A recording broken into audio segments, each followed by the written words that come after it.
एक breaking news पाहूयात। आयकर थकबाकी प्रकरणी काँग्रेसला मोठा दिलासा मिळालाय, कारण लोकसभा निवडणुका होईपर्यंत कुठलीही कारवाई केली जाणार नसल्याचं कळतंय। आयकर विभागाची सुप्रीम कोर्टात ही माहिती आहे, तर आयकर विभागानं काँग्रेसलाही यावेळेस नोटीस बजावली होती। 1745 कोटींच्या थकबाकी संदर्भात ही नोटीस पाठवण्यात आली होती आणि याच प्रकरणी आता काँग्रेसला मोठा दिलासा मिळालाय, कारण लोकसभा निवडणूक होईपर्यंत कोणतीही कारवाई करणार नाही अशी एक माहिती आयकर विभागानं सुप्रीम कोर्टात दिल्याचं कळतंय। या संदर्भात अधिक माहिती जाणून घेऊयात। आमचे प्रतिनिधी विनोद जाधव आपल्यासोबत फोन लाईनवरून जोडले जात आहेत।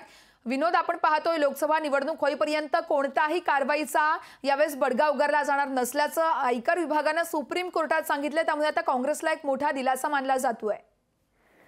वर्षा, काँग्रेसला मोठा दिलासा देताना प्राप्तिकर विभागाने सोमवारी सर्वोच्च न्यायालयात सांगितले की 24 जुलैपर्यंत पक्षाच्या कर मागण्यावर कोणतीही कारवाई करण्यात येणार नाही। निश्चितच, त्यामुळे आता हा काँग्रेसला मोठा दिलासा म्हणावा लागेल। विनोद, धन्यवाद तुम्ही दिलेल्या सविस्तर माहितीसाठी। आयकर थकबाकी प्रकरणी काँग्रेसला मोठा दिलासा पाहायला मिळतोय, कारण लोकसभा निवडणूक होईपर्यंत कोणतीही कारवाई करणार नसल्याचं यावेळेस आयकर विभागानं सांगितलं आहे।